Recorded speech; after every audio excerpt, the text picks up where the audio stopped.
Hey guys, welcome to the first episode of Ranger Recap on the channel. I'm Steven Zurita and I've decided to do something a little new here on Saturdays. Basically, since I've been so excited about the new DINO Charge season and DINO Supercharge is now in the air, I figured I love this so much, why don't I just do a recap every episode and let's just have fun with it. Let's all talk about it in the comments and we'll figure out what we like and why this is such an amazing season of the show.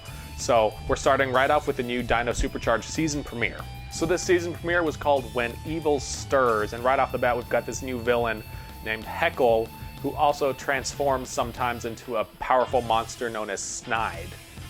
And if you know anything about literature, you can right away know that this is a play off of Dr. Jekyll and Mr. Hyde with characters Heckle and Snide. But that's basically what it is. We have this dual-faced character. Sometimes Heckle is around, he's the nice guy. His strategy is he wants to be the monster's friend. He's like, okay, hey, you can leave if you want. I even got snacks. And you know what, if you do a good enough job, I'll make you ruler of the universe. But, you know, he's got an evil side because when a monster tries to go away, he just zaps him, which is A, kind of funny, but B, kind of terrifying because when you think about it, the Rangers have to try really hard every episode, all 5 or 7 or 8 of them, to defeat a monster, and he just... So this guy is potentially extremely, very powerful. But then he also transforms into Snide, who's the very angry, all-out, more aggressive side of him. And part of me wonders, there was that Super Sentai reunion episode where, you know, they brought in the Zyu Ranger and the Abba Ranger, and he kind of reminds me of one of the villains from that special. I don't remember it well enough, but I don't know. I'm just hoping they do some sort of reunion with the past Dino seasons, because we've had 2 and this is the 3rd. Why not? Why not Saban? Basically, all the Rangers are on break from last season because they defeated Sledge. They figure, why do we need to be Rangers anymore? They're off doing their own thing. Shelby's even in college for business, which, you know, you can tell she doesn't want to be in college for business because she's still picking up fossils out in the front yard of the college buildings. And it's so funny because her dad's like, paleontology, that's not something you do. That's a waste of time. You should be in business. That's a scientific career. That's like something tangible. The whole, don't study that, you should be in business. That's for someone like me, like, oh, I want to be in film.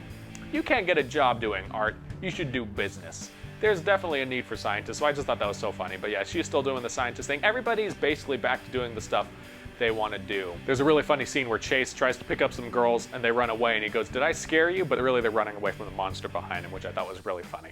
I really liked how in this episode it showed the Rangers were all over the place, literally all over the world. One of them's off in New Zealand. But yeah, everybody's doing their own thing except for Kendall, Ivan, and Coda, who are staying around at the museum, maintaining the museum and occasionally, you know, checking in on things. But it was just really cool to see that their lives beyond being Power Rangers actually exist. Nobody has their energems when they get attacked by a monster, so none of them can morph, and they're all vulnerable. So that was a really good way to build tension, I thought. Also a really good way to build tension is Heckle comes in to get a job at the Dino Museum. And you might remember in the last season, one of the later episodes, he saved Kendall in an attempt to get the energems. So of course she thinks, oh, this guy saved me, of course I'm gonna give him a job. But now the main bad guy for the season works inside the Dino Museum where the Rangers are, and he's going to try and find the secret base. And if you've seen any of the previews for the show, and they've been all over the place, you know, you've seen footage of him walking around in the underground base, so it's probably gonna happen. I love the way they build tension like this because not only do we have to worry about the Rangers being vulnerable with the bad guy right there in their base, since Heckle can't quite control when he transforms to Snide and back, there's also a bit of tension on his side for wondering, okay, is he going to give his whole secret away? Because in the episode he's fighting as Snide, but then his transformation kind of runs out. And then he turns back into Heckle and he has to leave the fight, otherwise his cover's blown. So I thought that's a really good way to build tension. I love the new writing that they've had for the show. Chip Lynn, Judd Lynn, I know you go by both names, sir. And his writing staff have been amazing in injecting some actual writing into this show and not saying, this is a kid's show, who cares? And we all know we got that with Megaforce and Super Megaforce. It's kind of funny that there are so many Rangers because we have a 7 Ranger fight and Miss Kendall actually kind of takes the lead. She's the one to say, it's morphin' time, which is kind of funny because she's been their mentor this whole time. And then, you know, we have a 7 Ranger fight. They destroy the monsters pretty easily because they have all these Zords and Megazords that they can combine now.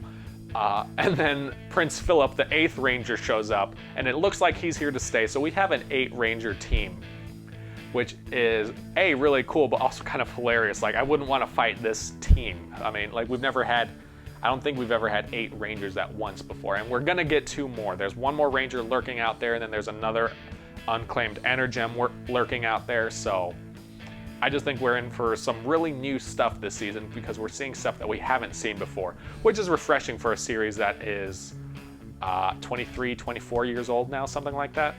So something new is always nice. We get a nice little bit of story for Koda and some character development.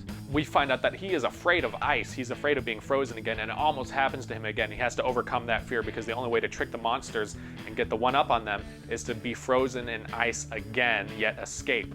So basically, it's cool to see him overcome that fear. I love anytime they can put that moral of overcoming your fears into Power Rangers. It's one of the most powerful things they can put in the show, in my opinion. But also, they escape by ditching their suits. Like, they get frozen, but then they leave their suits behind, so they think, oh, here are the Rangers, and when they unfreeze it, it's just their suits. Which was A, a good tactic, but B, kind of logically, it makes you think, if their suits are right there, can they morph? And they morph again right after. Like, I was kind of thinking, like, oh, since the suits, they morphed to get the suits, and then they took them off, do they, like, put them back on? Do they go, it's morphin' time, and put the suits back on? Because if you morph again, you can't get a second suit. Or do you morph again and the suit just kind of rematerializes from there to here? But then also, if they were able to take off their suits and then just walk around in normal clothes after, when they morph, are their normal clothes just on underneath? Because I was always under the impression that when you morph, since that spandex is so tight-fitting, it's just the spandex, or energy field if you watched RPM, whatever they call it at RPM. But you know, I'm not gonna harp on it too much because it was funny, it was fun, we got a laugh out of it, and the action in this episode was actually really good. We got that seven Ranger battle, we got all these Vivics and a couple monsters. I can't keep track of all the monsters' names every episode, guys. I'm sorry. Anyways, this was a fun episode, really good way to get back into the next season, Super Dino Charge. I'm looking forward to the rest of this. I wish there were more episodes. I guess we're getting the rest of the episodes. All right, so that's my Ranger recap. Let me know if you want me to do more of these every Saturday. I figure it's just a quick little thing I can throw together right after I watch the show. And it's fun for me, hopefully it's fun for you, and I'd love to see what you guys thought of the episode in the comments below. Fun fact, Yoshi, the Blue Ranger from this episode, from this season, actually saw my Zeomorphing video, which was really cool. I think we have some mutual friends, so he saw it on Facebook. And then, so that was cool. And then Catherine Sutherland, the Pink Zeo Ranger herself, also shared the Zeomorphing video. If you don't know what I'm talking about, it's this video right here that I released just a couple days ago.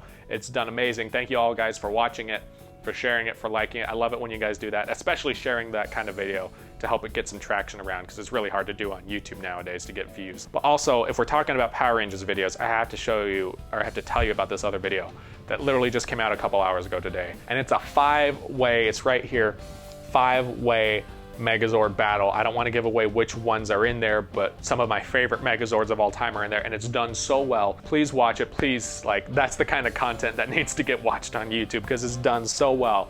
And it must have taken the guy or girl, I'm not sure who does it, so long. So please give him a thumbs up, tell him I sent you. Thanks for watching. I'm doing a Q&A video because I don't want to miss my 1 a month quota. I don't want to miss that on my very first month. Next week is going to be a Q&A video. Let me know what questions you have for me in the comments below, or you can tweet them to me on Twitter at Steven Zurita. I'll read them, respond to them, and I'll also highlight some of my favorite comments from the Zeo Ranger Morphing video because y'all left so many good ones over there. Then after that, I'm doing a tutorial for how to do the Zeo Rangers morph. That should be really fun. Yeah, so thank you all guys for watching. Please give me a thumbs up if you like this Ranger recap. Let me know what you thought of the episode in the comments below. Please subscribe for more nerdy vids and laughs every Thursday, and I guess a Ranger recap every Saturday, depending on how this little experiment goes. If you like this video, you're gonna like the rest of the stuff I upload. Thanks for watching, guys. Punch it! Whoosh.